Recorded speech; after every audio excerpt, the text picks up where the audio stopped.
Mesdames et messieurs, chers citoyens, toujours dans le cadre des chantiers de l'été, nous sommes ici à l'école Jules Ferry. Là aussi, un vieux bâtiment de la ville, un magnifique bâtiment de la ville où beaucoup d'entre nous même sommes allés dans les classes et dans cette école, moi le premier d'ailleurs, et il y a quelques années de ça.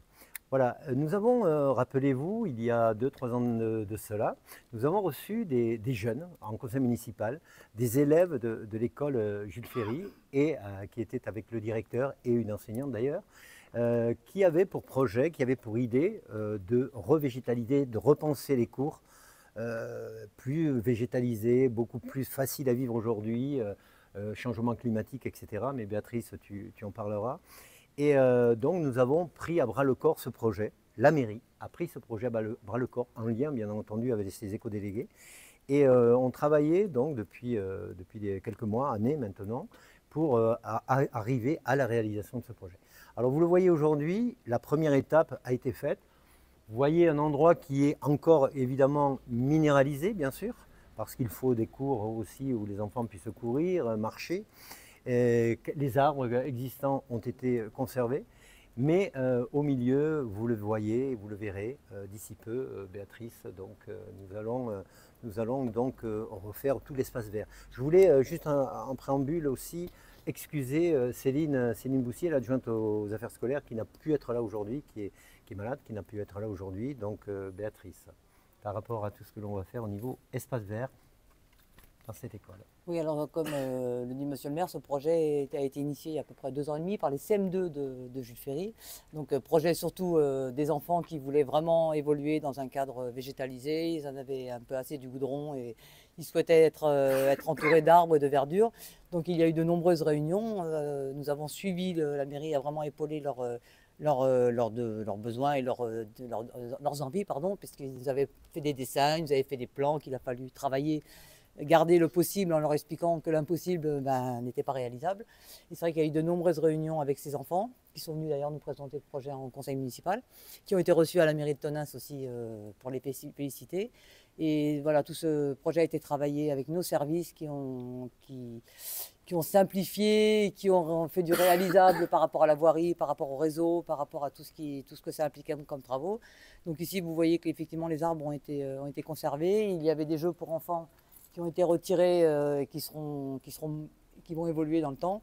Et voilà, donc les espaces verts, tout ce qui est en terre actuellement, ce sera des espaces verts. Au fond, il y aura une zone suffisamment grande pour que les enfants puissent s'asseoir, pour lire, enfin, une haie sera plantée au fond aussi, et il y a un espace partagé de jeux de ballon et différents jeux d'équipe.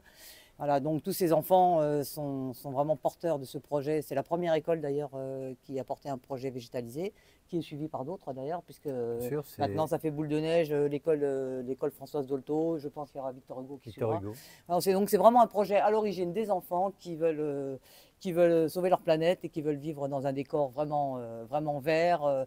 Ils veulent de la verdure, ils veulent de l'ombre, ils veulent de la fraîcheur, et c'est vraiment les pionniers. Monsieur le maire, faites-nous une belle cour verte, qu'on puisse en profiter et être heureux. Voilà, c'était le Bien but. sûr, mais on doit dire aussi qu'on est dans cette direction sur l'ensemble de la ville aujourd'hui, puisqu'on a beaucoup d'espaces verts, de plus en plus d'espaces verts et espaces refaits, des lieux partagés aujourd'hui très verts. Donc effectivement, on le sait, il faut revégétaliser nos villes et là, nos cours d'école. Mathieu, en termes de travaux. Mais on est dans un...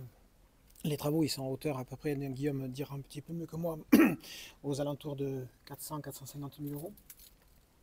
Donc sur... c'est ça. Et c'est vraiment un projet, de végétalisation en fait, pour végétaliser la nature, et qui est aussi en collaboration aussi avec le projet qu'on aura donc à côté, qui sera donc de verdir en fait tout le quartier qu'on aura autour de Clémenceau où on était tout à l'heure. Et donc voilà, donc c'est vraiment un projet. Moi quand je suis arrivé aussi à la commune aussi, ce que je trouve magnifique aussi, c'est que moi quand je suis arrivé au début, c'était un projet que les enfants ont présenté au tout début moi, de mon mandat, et je vois le résultat maintenant, et ça c'est vraiment quelque chose de formidable en tant qu'élu, où on a déjà une demande en plus d'enfants qui sont là au début, et on voit le projet qui arrive maintenant. Ça c'est vraiment extraordinaire, c'est vraiment formidable. Et tu sais, Mathieu, l'important aussi, c'est de travailler en fonction, de travailler avec les gens, avec les citoyens, avec les jeunes. Là, on est en train de travailler aussi sur un skatepark, on en parlera plus tard. Mais voilà, travailler avec les gens, on est là, on est élu pour travailler pour les habitants de notre territoire. Guillaume, en termes financiers, techniques et financiers, ce chantier? En termes financiers, c'est un chantier, c'est un marché à deux lots. Un lot voirie et un lot aménagement paysager. Pour le lot voirie, on est à 270 000 euros TTC. Et pour le lot aménagement paysager, on est à 50 000 euros, donc une enveloppe globale de 320 000 euros. Sachant qu'on a 60 000 euros de subvention pour les divers équipements qui a été obtenu par le service des écoles de la mairie de Tonnes. Bien sûr. Et comme tu l'as dit, Béatrice, ce chantier n'est que le prélude de nouveau, puisqu'au plan pluriannuel d'investissement, on travaille déjà sur l'école Victor Hugo. On va travailler sur l'école Victor Hugo, justement en lien avec les enfants, avec les enseignants, et sur les autres écoles qui suivront, bien entendu. Et voilà, c'est une nouvelle façon de voir les écoles à un moment donné, et de voir la vie en général. À un moment donné, on bitumait de partout. On mettait du béton partout. Et bien là maintenant, il faut désimperméabiliser nos sols dès qu'on peut le faire pour retrouver la nature en ville. C'est notre mission et c'est celle que nous accomplissons tous les jours. Voilà. Moi, je voulais rajouter un petit mot. Il faut savoir que dans les 50 000 euros dont parle Guillaume sur le matériel et les ustensiles, il y a quand même une grosse subvention, je ne sais plus laquelle c'est, mais une grosse subvention qui va servir à acheter des râteaux, des ramasse-feuilles, des arrosoirs pour les enfants. Et également un abri vélo qui existait déjà va être remanié pour refaire cet abri vélo. Et également une petite serre où les enfants pourront faire leur culture et voir pousser leurs petites graines. Ça c'est super. Formidable. Merci.